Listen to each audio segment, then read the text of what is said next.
Hello guys, good evening दोस्तों। नमस्कार, कैसे हैं आप सभी लोग? आई होप अच्छे होंगे।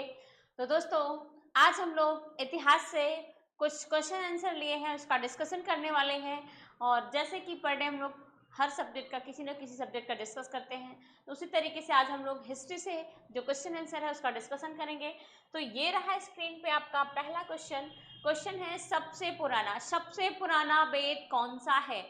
यजुर्वेद, ऋग्वेद, सामवेद या अथर्ववेद? तो बहुत आसान सा क्वेश्चन है ये, आप सभी लोग इसका आंसर दे सकते हैं। तो सबसे पुराना जो वेद है वो कौन सा है? ऋग्वेद है। कौन सा वेद है? वो ऋग्वेद है। ठीक है, इसके बाद नेक्स्ट क्वेश्चन देखते हैं। जैन धर्म के संस्थापक कौन माने जाते हैं? जैन धर्म के संस्थापक कौन माने जाते हैं? महावीर स्वामी, या फिर गौतम बुद्ध, या फिर चाणक्य, या फिर सम्राट अशोक? तो जैन धर्म के जो संस्थापक माने जाते हैं वो कौन माने जाते हैं? महावीर स्वामी। ध्यान रखिएगा, महावीर स्वामी जो थे ये जैन धर्म के 24वें तीर्थंकर थे। क्या थे? 24वें तीर्थंकर थे। कौन? जैन धर्म जैन धर्म के जो संस्थापक माने जाते हैं, कौन से तीर्थंकर थे? 24वें तीर्थंकर थे।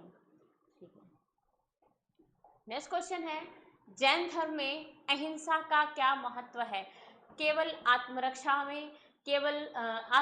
में, जीवन का मूल नियम, युद्ध के समय, या फिर शासन?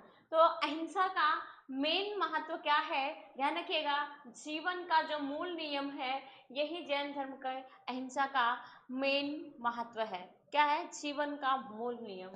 नेक्स्ट क्वेश्चन है, जैन धर्म में मुख्यतः कितने नियम बताए गए हैं?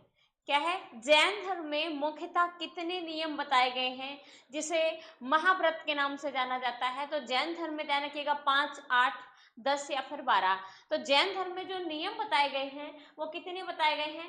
5 महाव्रत के बारे में बताया गया है। यहाँ पे 5 महाव्रत के बारे में बताया गया है। वो 5 महाव्रत कौन कौन से हैं?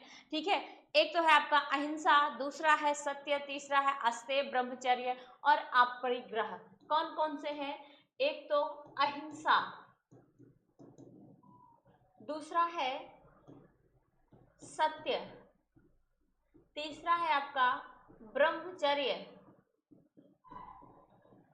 और चौथा है अस्तेय और पांचवा है अपरिग्रह। ये जैन धर्म में 5 नियम बताए गए हैं: अहिंसा, सत्य, ब्रह्मचर्य, अस्तेय और अपरिग्रह। तो इसका सही आंसर क्या हो जाएगा? 5 इसका सही आंसर हो जाएगा। नेक्स्ट क्वेश्चन है, बौद्ध धर्म में 4 सत्य कौन कौन से हैं? बौद्ध धर्म में 4 सत्य कौन कौन से हैं?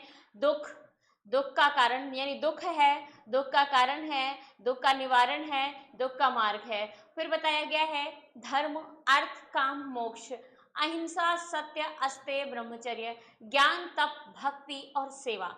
तो इसका सही आंसर क्या होगा? ध्यान रखिएगा, बौद्ध धर्म में जो 4 आर्य सत्य बताए गए हैं, यह बताया गया है कि दुख है, दुख का कारण है और दुख का निवारण है, दुख का मार्ग है। तो ये 4 बताए गए हैं बौद्ध धर्म में।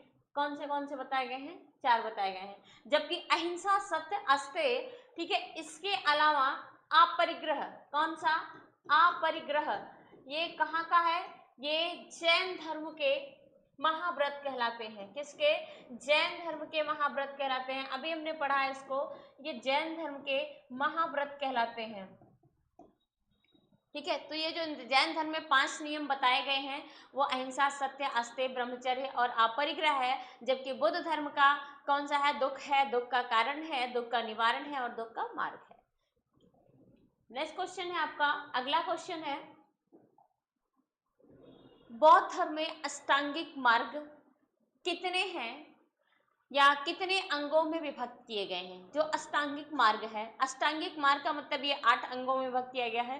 तो इसका सीधा सा आंसर कौन सा हो जाएगा? इसका सही उत्तर क्या हो जाएगा? 8 जो है यहाँ पे अष्टांगिक मार्ग है। वो कौन कौन से अष्टांगिक मार्ग हैं? ठीक है, तो सम्यक दृष्टि, सम्यक संकल्प, सम्यक दृष्टि, सम्यक संकल्प, सम्यक वाक और सम्यक कर्म, सम्यक आजीविका, सम्यक व्यायाम और सम्यक स्मृति। ये क्या है? बौद्ध धर्म के 8 अष्टांगिक मार्ग हैं। ध्यान रखिएगा। नेक्स्ट क्वेश्चन है, बौद्ध धर्म में मध्यम मार्ग का अर्थ है। जो बौद्ध धर्म में मध्यम मार्ग अपनाया गया था उसका क्या अर्थ है? भोग और त्याग का संतुलन, केवल तपस्या, केवल ज्ञान या युद्ध का मार्ग। तो ध्यान रखिएगा, जो मध्यम मार्ग अपनाया गया था बौद्ध धर्म में, भोग और त्याग का संतुलन। क्या है? भोग और त्याग का संतुलन, ये बौद्ध धर्म का मध्यम मार्ग हुआ करता था। नेक्स्ट क्वेश्चन है, बुद्ध के जीवन कि किस घटना को महाभिनिष्क्रमण के रूप में जाना जाता है? जो बुद्ध जी का जीवन था उनके किस घटना को महाभिनिष्क्रमण के रूप में जाना जाता है? उनका महापरिनिर्वाण, उनका जन्म, उनका गृह त्याग, उनका प्रबोधन। तो ध्यान रखिएगा, जो बुद्ध जी का गृह त्याग था उसे क्या कहा गया था? महापरिनिर्वाण के रूप में जाना गया था। इन्होंने महज 29 वर्ष की अवस्था में इन्होंने क्या किया था? गृह को त्याग किया था। गृह त्याग किया था इन्होंने कब? 29 वर्ष की अवस्था में इन्होंने क्या किया था? गृह त्याग किया था। और उसको क्या कहा गया? महाभिनिष्क्रमण कहा गया। ठीक है, तो ध्यान रखिएगा, उनके गृह त्याग को क्या कहा जाता है? महाभिनिष्क्रमण कहा जाता है। नेक्स्ट क्वेश्चन है, बुद्ध ने अपनी जीवन की अंतिम वर्ष या वर्षा ऋतु कहाँ पर बिताई थी? तो बुद्ध ने अपने जीवन की जो अंतिम वर्षा ऋतु थी वह कहाँ पर बिताई थी? श्रावस्ती में, वैशाली में, कुशीनगर में या फिर सारनाथ में? तो ध्यान रखिएगा, बुद्ध ने अपने जीवन की जो अंतिम वर्षा ऋतु बिताई थी वो कहाँ बिताई थी? वैशाली में बिताई थी। ठीक है, ये वही वैशाली है जहाँ पे बौद्ध संगीति का आयोजन भी किया गया था। अगला क्वेश्चन है, प्रथम बौद्ध महासभा का आयोजन कहाँ पर किया गया था? पाटलिपुत्र में, राजगृह में, अमरावती में या फिर कंगनहल्ले में? तो ध्यान रखिएगा, कहाँ पे पहली बौद्ध महासंगीति का आयोजन कहाँ पे किया गया था? तो ये आपका किया गया था कहाँ पे? राजगृह में किया गया था। राजगृह में किया गया। जो पहली बौद्ध संगीति थी, ठीक है, या जो पहली बौद्ध महासभा आयोजित की गई थी उसमें उस समय मगध का शासक कौन था? इस समय जो मगध का शासक था, क्वेश्चन खूब पूछा जाता है, मगध का शासक। तो ध्यान रखिएगा, मगध का जो शासक था वो था अजातशत्रु। कौन था? अजातशत्रु था, अजातशत्रु। जबकि इस महासभा की अध्यक्षता किसने किया था? ठीक है, तो इसके अध्यक्ष जो थे, अध्यक्ष वो थे महाकश्यप। कौन थे? महाकश्यप इसके कौन थे? अध्यक्ष थे। महाकश्यप इसके क्या थे? अध्यक्ष थे। तो ये दोनों चीजें ध्यान रखिएगा कि पहली बौद्ध संगीति कहाँ पे? राजगृह में आयोजित की गई थी, इसे गृहबृष के नाम से भी जाना जाता है। शासक किसका था? कौन सा, किसका शासन काल था? तो अजातशत्रु का शासन काल था।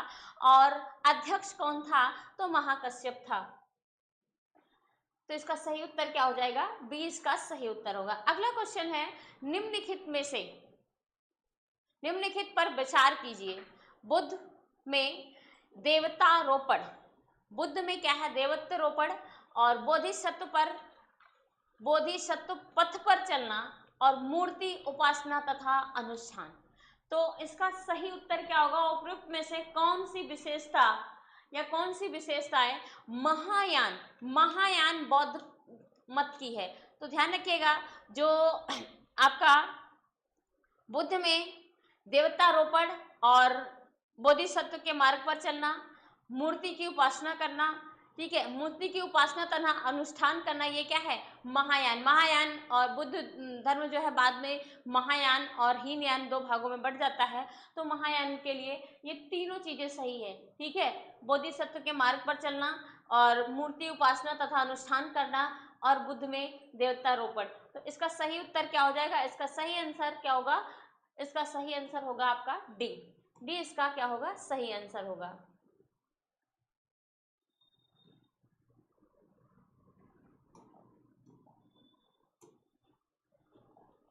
नेक्स्ट क्वेश्चन है, निम्नलिखित 4 स्थानों पर बौद्ध संगीति यानी बौद्ध संगीतियों का सही कालक्रम क्या है? उसको कूट के अनुसार से ज्ञात करके आंसर देना है। वैशाली, राजगिरी, कुंडल वन या पाटलिपुत्र। तो ध्यान रखिएगा, जो प्रथम बौद्ध संगीति हुई थी प्रथम बौद्ध संगीति कहाँ पे हुई थी? वो राजगृह में हुई थी। ये प्रथम बौद्ध संगीति हुई थी, जबकि वैशाली में द्वितीय बौद्ध संगीति हुई थी, द्वितीय बौद्ध संगीति हुई थी। ठीक है, इसके अलावा अगर हम बात करें जो हमारा कुंडल वन और पाटलिपुत्र है, तो कुंडल वन में ध्यान रखिएगा, कुंडल वन में चतुर्थ बौद्ध संगीति का आयोजित किया गया था, चतुर्थ बौद्ध संगीति।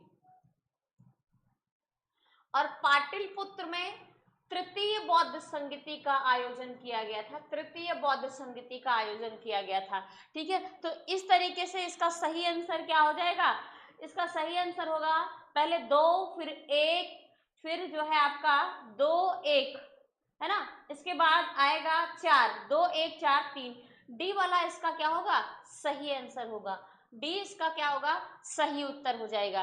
ठीक है, और इस समय अगर हम शासन काल की बात करें, जो प्रथम बौद्ध संगीति हुई थी, इसमें शासन किसके शासन काल में हुआ था?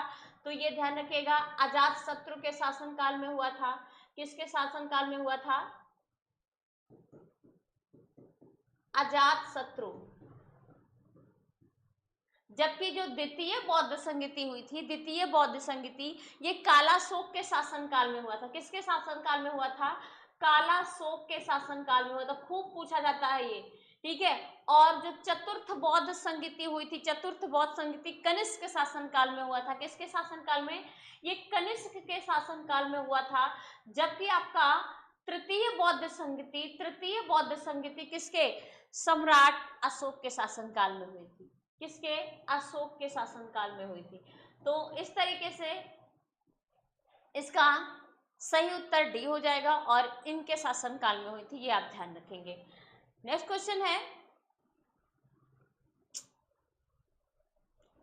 नेक्स्ट क्वेश्चन है, निम्नलिखित सूची को सूची से सुमेलित कीजिए और नीचे दिए गए कूट से सही उत्तर चुनिए। तो एक तरफ दिया हुआ है, चिन्ह दिया हुआ है, दूसरी तरफ अर्थ दिया हुआ है। ये महात्मा बुद्ध जी का जो है क्या जन्म कहाँ पे हुआ था, कैसे हुआ था, और जन्म का अर्थ क्या है, इनके प्रथम वचन का अर्थ क्या है, महाबोधि का अर्थ क्या है, और त्याग इनका क्या था, ये महात्मा बुद्ध जी के बारे में बताया जा रहा है। तो ध्यान रखिएगा, जन्म का इनका जो अर्थ है वो किससे है? वो है कमल से।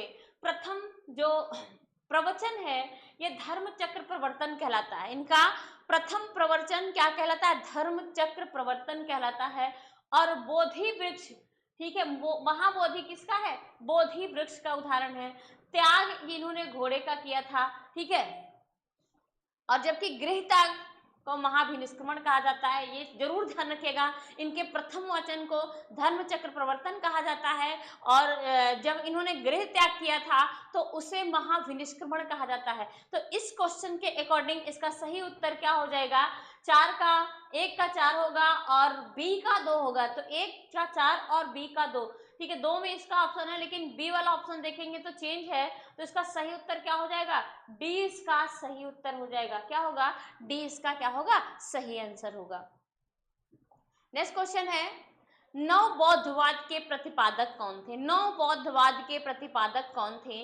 राधा कृष्णन थे, टैगोर थे, या भीमराव अंबेडकर जी थे, या स्वामी विवेकानंद जी थे? तो ध्यान रखिएगा, जो नव बौद्धवाद के प्रतिपादक थे वो डॉक्टर भीमराव अंबेडकर जी थे। कौन थे? डॉक्टर भीमराव अंबेडकर, ये नव बौद्धवाद के प्रतिपादक माने जाते थे। नेक्स्ट क्वेश्चन है, निम्नलिखित में से किसे एशिया का ज्योतिपुंज के तौर पर जाना जाता है? यानी लाइट ऑफ एशिया किसे कहा जाता है? गौतम बुद्ध को कहा जाता है, महात्मा गांधी को कहा जाता है, स्वामी महावीर स्वामी को कहा जाता है, या फिर स्वामी विवेकानंद जी को कहा जाता है? तो लाइट ऑफ एशिया, ध्यान रखिएगा, लाइट ऑफ एशिया किसको कहा जाता है? महात्मा बुद्ध जी को कहा जाता है। Light of Asia Mahatma Buddha ji को कहा जाता है।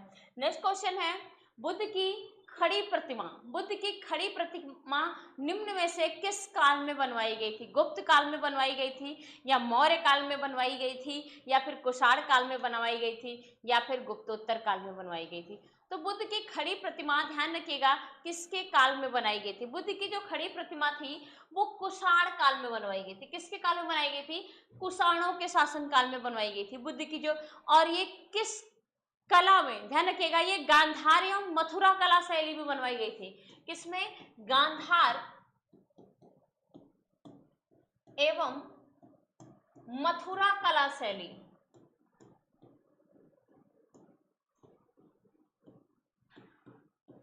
गांधार एवं मथुरा कला शैली में बुद्ध की खड़ी प्रतिमा किसके शासनकाल में?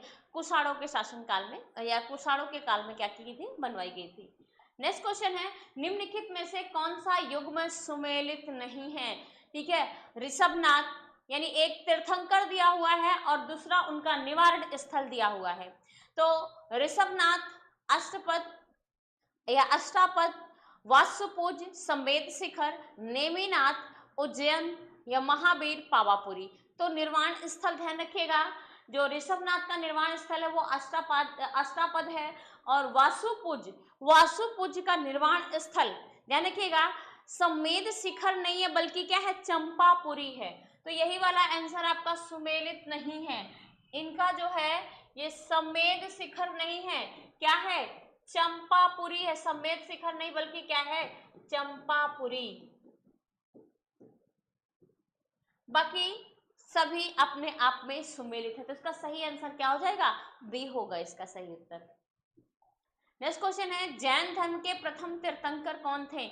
जैन धर्म के प्रथम तीर्थंकर पारस्वनाथ, ऋषभदेव, महावीर, चेतक या फिर त्रिशाल। तो ध्यान रखिएगा, जो जैन धर्म के प्रथम तीर्थंकर थे वो कौन थे? ऋषभदेव थे। कौन थे? ऋषभदेव थे। जबकि पारस्वनाथ की बात करें तो ये जैन धर्म के 23वें तीर्थंकर थे। कौन से थे? 23वें तीर्थंकर थे पारस्वनाथ। और महावीर स्वामी ये जैन धर्म के 24वें तीर्थंकर या अंतिम तीर्थंकर कौन थे? तो वो थे महावीर स्वामी। तो 24वें तीर्थंकर के रूप में किसे जाना जाता है? महावीर स्वामी को जाना जाता है। चलिए, और इन्हीं को ही जैन धर्म का संस्थापक भी माना जाता है। किसको? महावीर स्वामी जी को।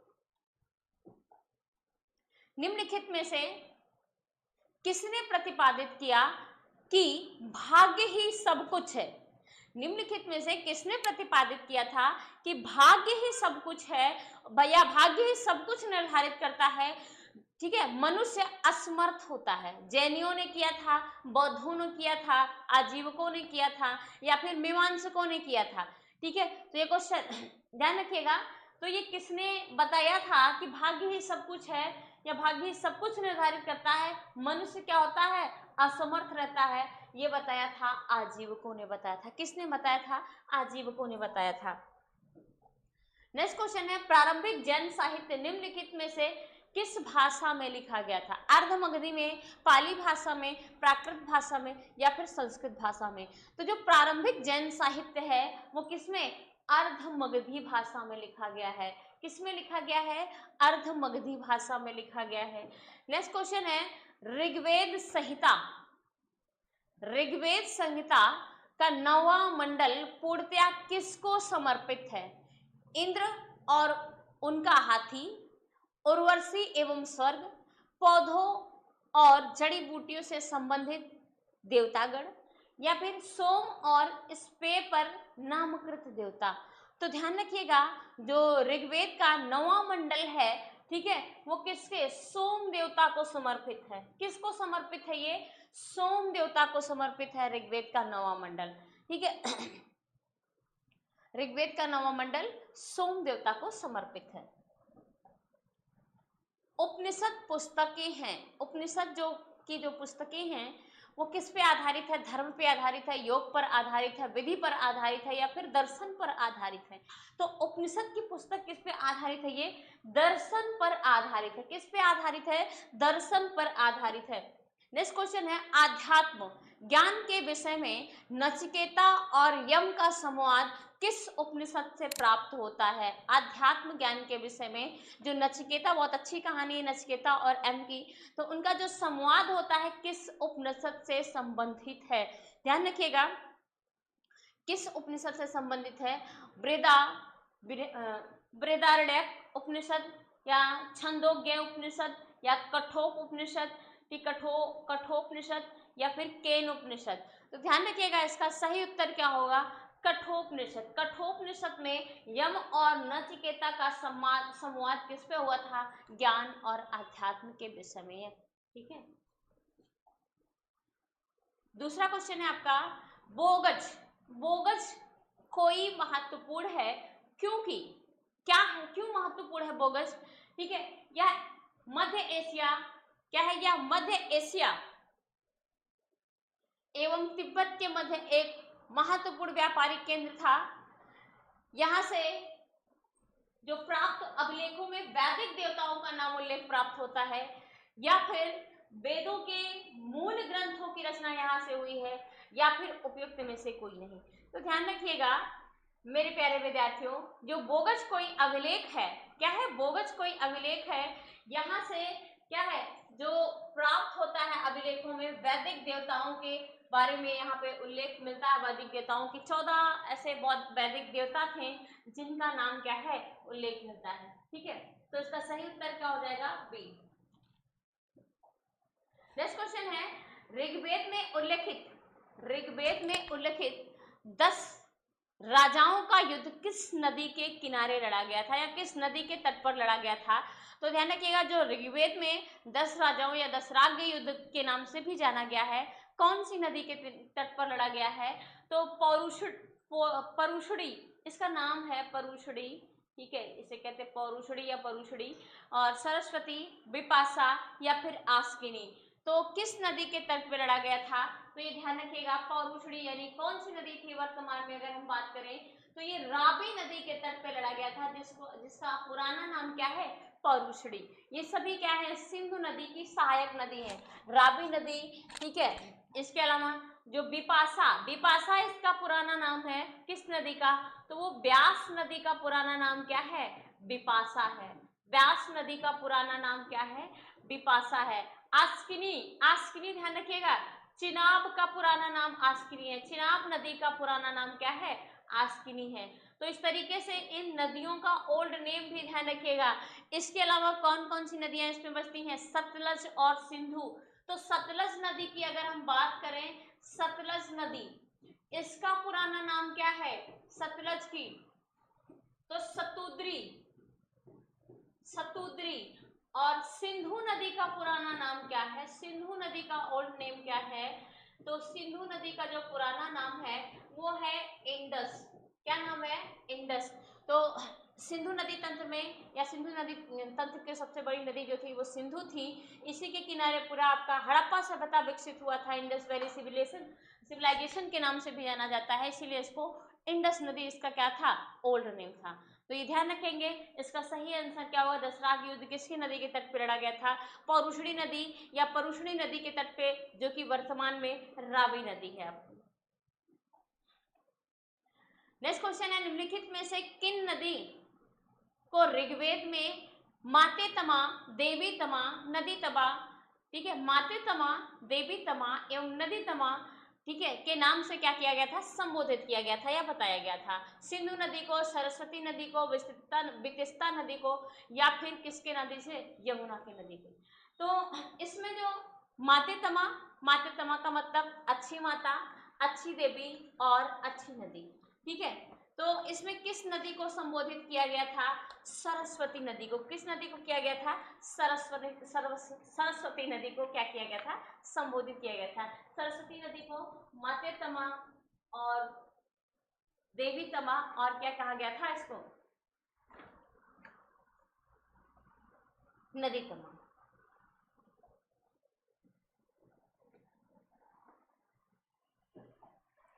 नेक्स्ट क्वेश्चन है, किस वेद में सभा और समिति, किस वेद में सभा और समिति,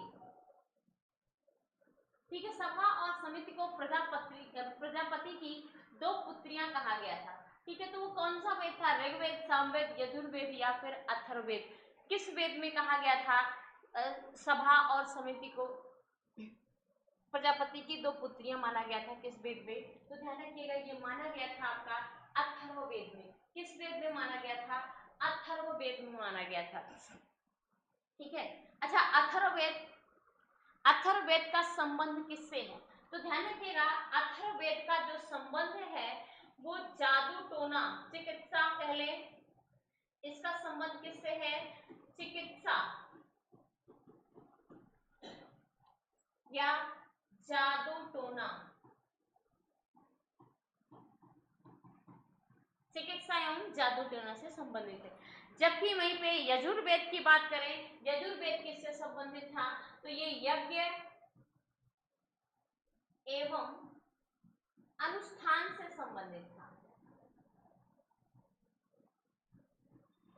सामवेद किससे संबंधित था? सामवेद संगीत से संबंधित था, संगीत या गायन वाद इससे संबंधित था आपका सामवेद। जबकि वहीं पे जो हमारा ऋग्वेद है, ऋग्वेद किससे संबंधित था? तो ध्यान रखिएगा, ऋग्वेद देवी देवताओं की पूजा और पाठ से संबंधित था। तो ये देवी देवताओं के पूजा और पाठ से संबंधित था।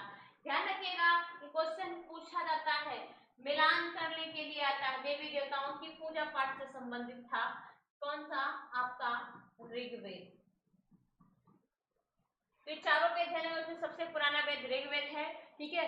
और जो देवी देवताओं की पूजा और पाठ से संबंधित था, सामवेद संगीत से संबंधित है, ठीक है। और यजुर्वेद यज्ञ एवं अनुष्ठान से संबंधित है, और अथर्ववेद चिकित्सा या फिर जादू टोना से संबंधित है। नेक्स्ट क्वेश्चन है, महाभारत मूलतः किस रूप में जानी जाती है?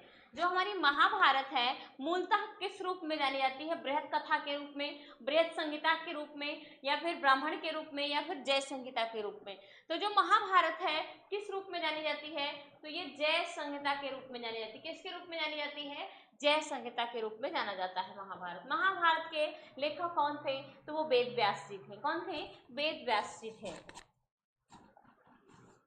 नेक्स्ट क्वेश्चन है, सत्यमेव जयते, सत्यमेव जयते शब्द कहाँ से लिया गया है? मनुस्मृति से लिया गया है, या भगवत गीता से लिया गया है, या ऋग्वेद से लिया गया है, या मुंडकोपनिषद से लिया गया है? तो जो सत्यमेव जयते लिया गया है, ठीक है, कहाँ से लिया गया है? तो मुंडकोपनिषद से लिया गया है। कहाँ से लिया गया है? सत्यमेव जयते मुंडकोपनिषद से लिया गया है।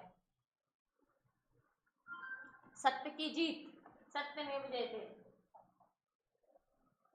नेक्स्ट क्वेश्चन है, वैदिक काल में किस जानवर को अघन्या माना गया?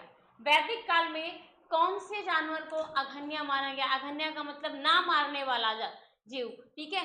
तो बैल, भेड़, गाय और हाथी। तो वैदिक काल में ध्यान रखिएगा, ये गाय जो जानवर था, गाय को क्या माना गया? गाय को अघन्या माना गया था, ठीक है। गाय को क्या माना गया था? अघन्या, यानी अघन्या का मतलब क्या है? ना मारने योग्य, ठीक है। तो इसका सही उत्तर क्या हो जाएगा? गाय। तो दोस्तों आज की क्लास यहीं तक, फिर हम लोग मिलते हैं किसी नेक्स्ट वीडियो में और नेक्स्ट सेशन के साथ। तब तक के लिए थैंक यू।